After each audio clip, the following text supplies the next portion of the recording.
And we are back. -1. Kyler has passed away in a tumultuous flurry of Rise Star jokes. They got to his head.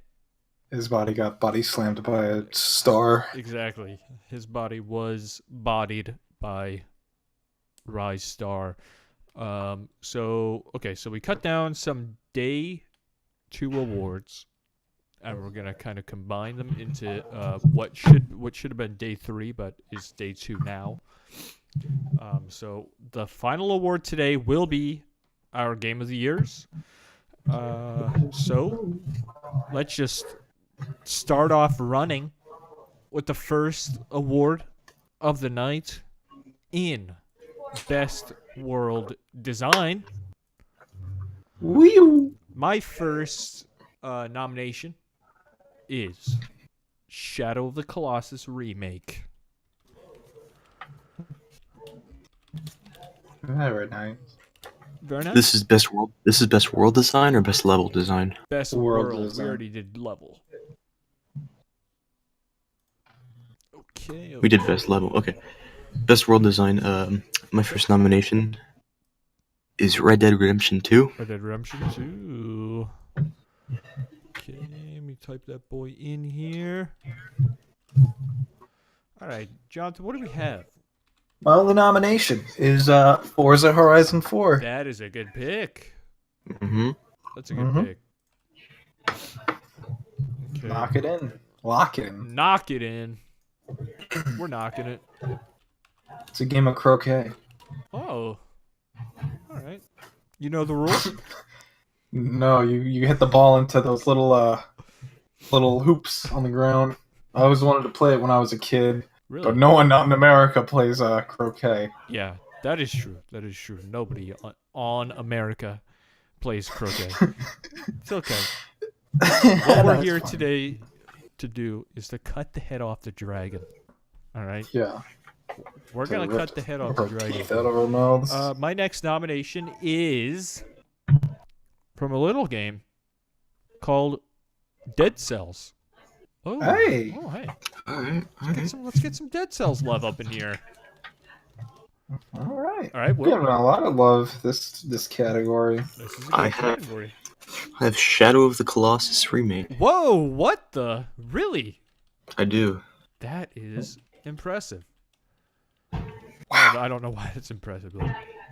I didn't even think Will played that game. Well, you'd be right. I can appreciate a good world. No, you don't yeah, need to exactly, be in the world to appreciate it. That is true. It just adds to it. Jonathan, what do we have? Do you have anything else? No. No. I could lie and say Spider-Man, but I don't want to. Ooh, whoa. Going for the jugular. I've got another one. I want to go with God of War. Yeah, there we go. I'm surprised that happened so late into the conversation. Will, do you have another? Yes, I have one more Okay. nomination. I'm not too sure on this nomination. I put it in here because it does have a good world, but it's not necessarily like an open world game. Okay. I actually put Celeste down. Oh, okay. That's interesting. It's a different type of world, because it's segregated into levels. Yeah. No, yeah, that's an interesting one. I like that. Will, do you have any other noms? I do not. Okay. Alrighty, let me Okay. export. Ooh, okay. Ooh, okay.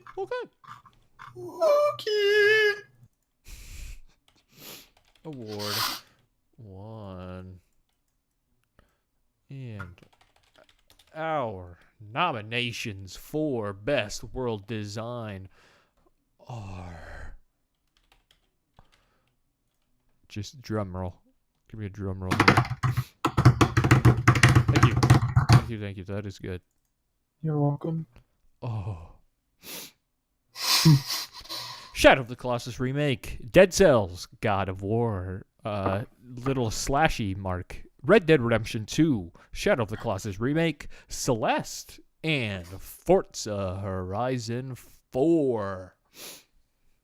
Well, I'm curious to know why you chose Celeste. As somebody who's played, I'm interested to hear your angle on this one. I, you look at the game. It has a very pleasing aesthetic to it. Mm-hmm. All of the different levels. Like I wasn't sure if I wanted to include this because it's a different type of world where it's not open world free roam like all the other nominations are. Okay. It's more level based, but Yeah. just looking at it, it's very aesthetically pleasing. It has a certain atmosphere to it. I think the music adds to the world, which I Mhm. think is something to take into consideration, even though the music is a little bit separate than Right. world design on its own. Right. No, that's an interesting because, like, when you when you brought that up, I never really thought about Celeste's world being, or like, I never thought about putting that game in here. I always just thought about those bigger open worlds. But the thing that Celeste does super well with its world design is storytell, and also it the world kind of explains some mechanics, Mhm. if that makes sense. That's a really good one. Never really thought about that. Interesting. Jonathan, what makes Forza Horizon 4's world so good? What's the same thing that makes many Forza Horizon worlds so good? We talked about hot dogging a very Yes, long time ago on hot this podcast. dogging, the best. And I don't think any game does hot dogging better than Forza Horizon 4. And this game is special because you got seasons now. So Yes. every single season, like especially winter, completely changes the feeling of the world, and yet it always feels natural. Hmm. And just go opening up a session of Forza Horizon 4, going out for a drive, even if you have no missions to do, you start building up points, and it's like, well, I'm gonna try and build up a skill chain. You're gonna travel over all of the UK, and you're gonna just have a grand old time driving your car, racing whoever you feel And like. and to add on to that, something that previous Forza games didn't have: breakable walls. Breakable walls. You Breakable can walls. break through a rock fence. I a rock, cannot. rock wall. I cannot overstate our excitement when the trailer hit and a car broke through a wall. It was perhaps the greatest moment of E3 this year. Honestly, like when we saw that you could break walls in Forza Horizon, it made all of our ailments go away. Jonathan was Yes. deathly sick with influenza, and once he saw that wall being broken, he was cured. I'm surprised it I wasn't haven't had sickness ever again. Yeah. I'm surprised it wasn't the "Everyone Is Here" trailer from Smash that did that for you. No, who cares? You can break a wall in Forza Horizon 4. You could That's break right. walls in Forza Horizon 4. Can't break walls in Smash. Well, actually, Some walls you can't break. some walls you can break. Will, what drew you to Shadow of the Colossus remake? Could you say that again? What drew you to Shadow of the Colossus remake? I think the biggest thing is the scale of the game. It Mhm. feels very very large. It makes you Yes. feel very small in this huge world. There's a lot like to look at. It's Yes. visually pleasing. There's something going on Yep. pretty much everywhere. That, yeah, that game has literally everything that I love in a world. It has that scale, like you said, the cliffs that tower over Wander. It's like it's something when you're walking next to a ginormous cliff and you can feel how large it is just based off of how Mhm. small your character is against it. And Yeah, it's yeah. also got some beautiful waterfalls, gentlemen. It's got some great waterfalls, and the water, like, it's like it doesn't just stop. Little streams are created off of the lake itself and just flow.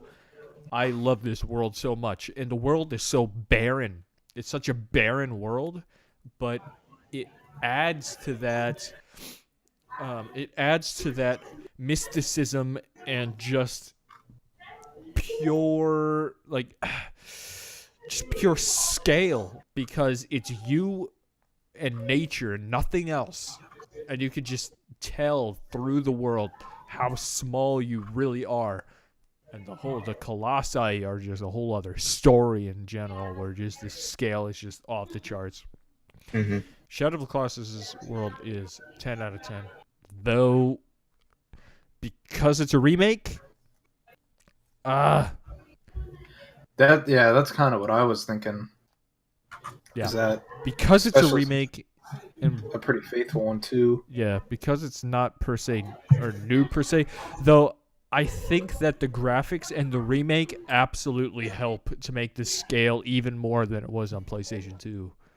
That would be my argument for defending to keep it on, is because the graphics of today are much better equipped to show that grandiose scale of the mountains and the rivers and the bridges that cross these super deep canyons, which is why Yep. I would it's why I would argue for Shadow of the Colossus. I don't know. I think that's why I would keep it on. But I don't know. Dead Cells, I wanted on because the storytelling of the world is it's through secrets and finding secrets. Dead Cells is largely a Metroidvania roguelike, and those two words in the same sentence turn me off immediately. But this game does world building and world design so well that that's what kept me playing. There's a lot of areas through the Metroidvania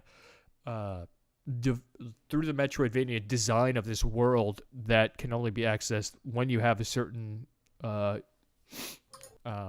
ability like a Metroidvania. But the stuff that you find is so interesting, and it adds to this larger picture of the world itself. Also, the enemies are super cool. Enemies are super varied, and I'm not a huge fan, or I wasn't a huge fan of the art style of the game. But I think that the world design makes the art style shine because of how varied each location is. I don't know. I really, really, really love Dead Cells a lot. Yeah. God of War's world is just beautifully crafted. There's a certain point where the world really starts to open up a bit. That's when you get to the lake, and the design of the world, where it's mostly using your boat, and to a lot of people, the boat sections of the game are probably where if you just market it like that, it could really turn people off. But the boat sections are some of my favorite ones because of the places that you go past and the places that you go through and see in the world. Also, if we want to talk scale, the scale of God of War's world is massive. You want to talk hot dogging, God of War is that.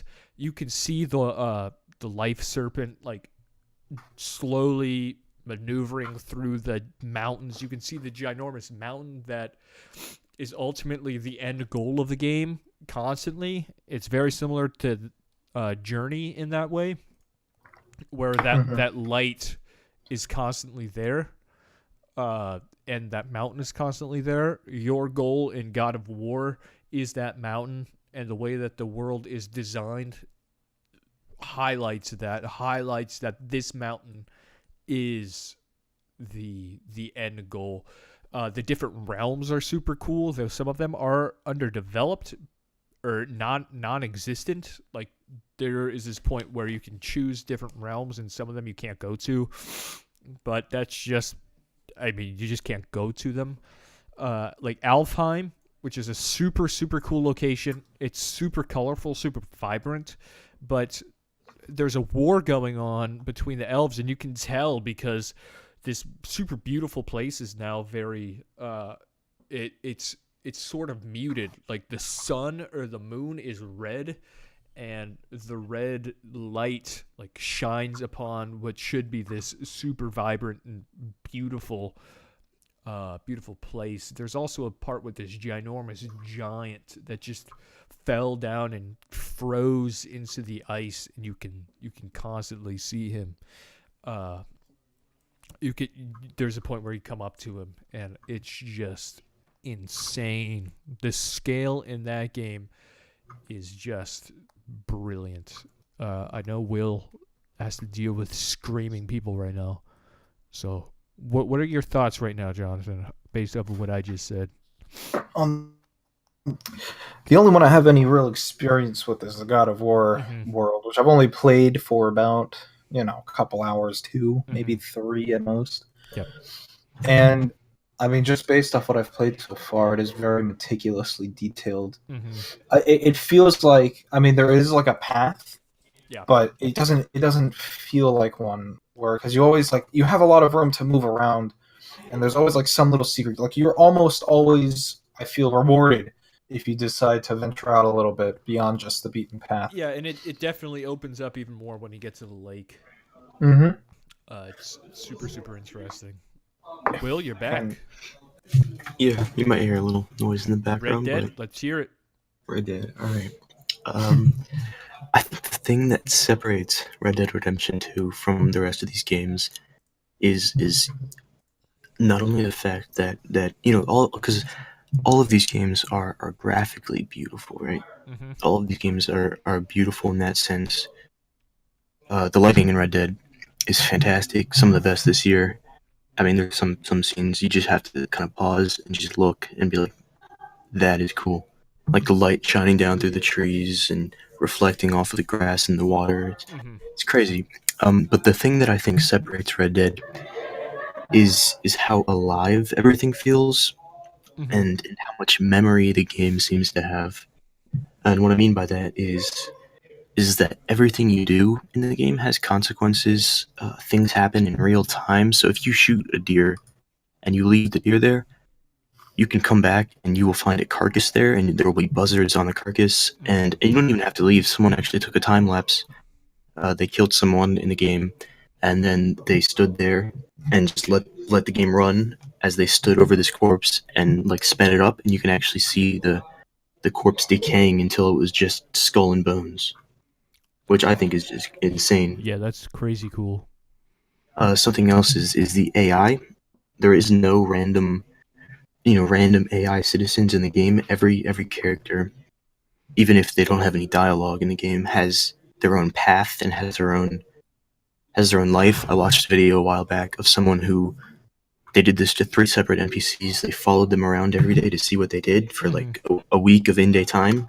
Yeah. And all of these characters have their own jobs, their own life, their own ideas. Like there was one, they followed him around. He didn't talk much at work. He just kind of sat. He did his work, then he sat down, had his lunch, did some more work. Afterwards, he went over to the bar, sat by himself. And then there's another one who, went over, was talking to everyone, did a little bit of work, kind of sat down, took it easy for a bit, then went back to work. I mean, they all have their own personalities in a sense, right. Which I have not seen in a game before. At least a game of this size with this many unique NPCs throughout the world. Right. Yeah, I think I would agree. My only problem with Red Dead Redemption 2, and it's just the byproduct of me not liking the setting of the game, is just how empty it is, but that... I think it's appropriate for the time period. Yeah, definitely. I'm not a fan of that, but I think that I would still give Red Dead Redemption 2 this award, though I would argue for Shadow of the Colossus and Forza Horizon as well, but I'm definitely leaning towards Red Dead on this one.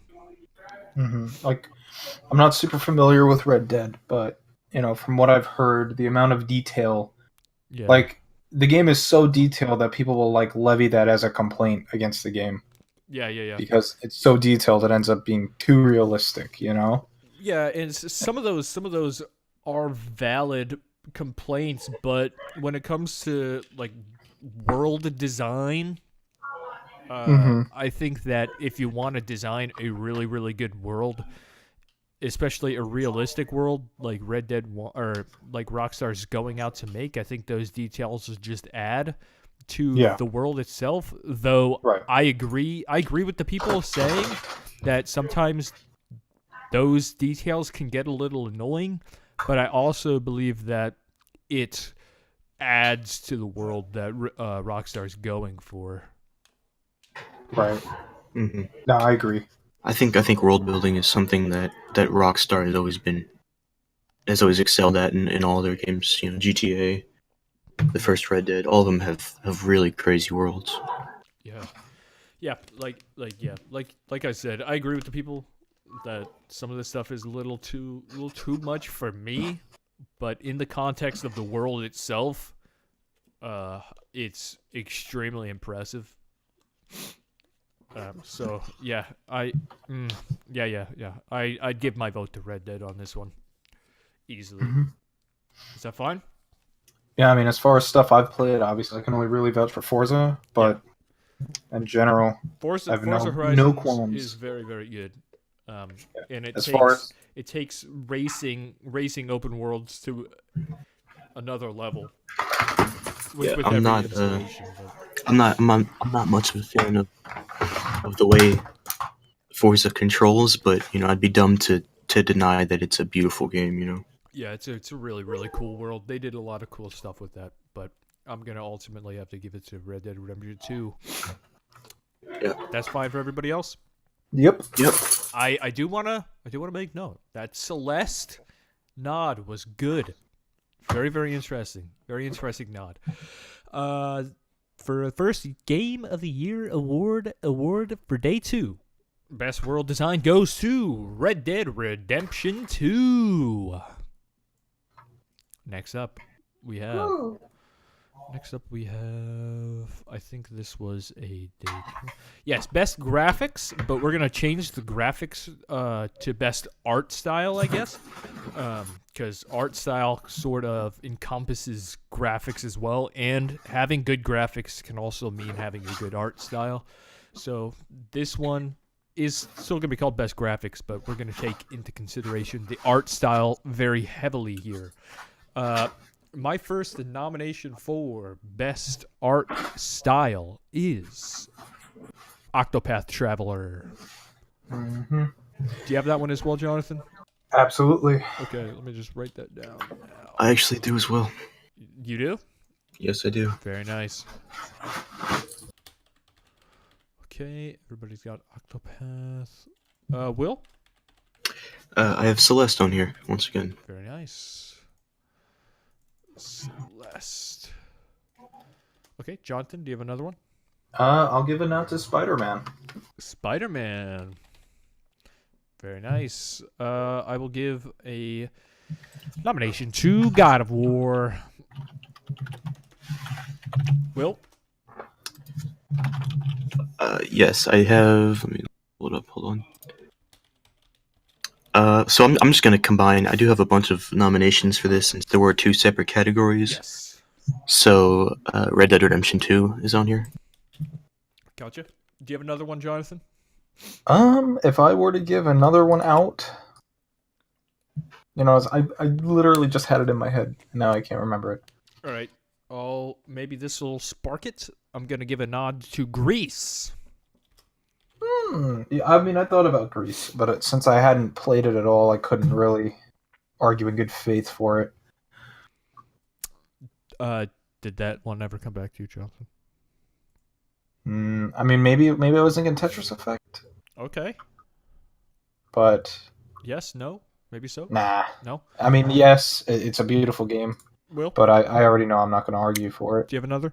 I actually had Grease on mine too. Very interesting.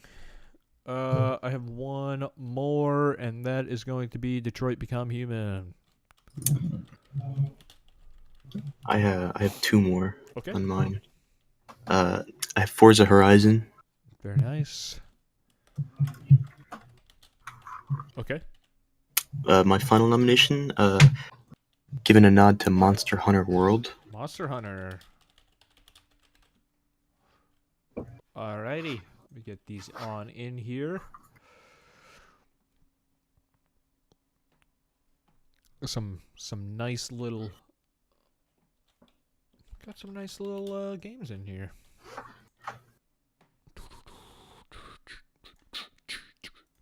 And our nominations for best graphics are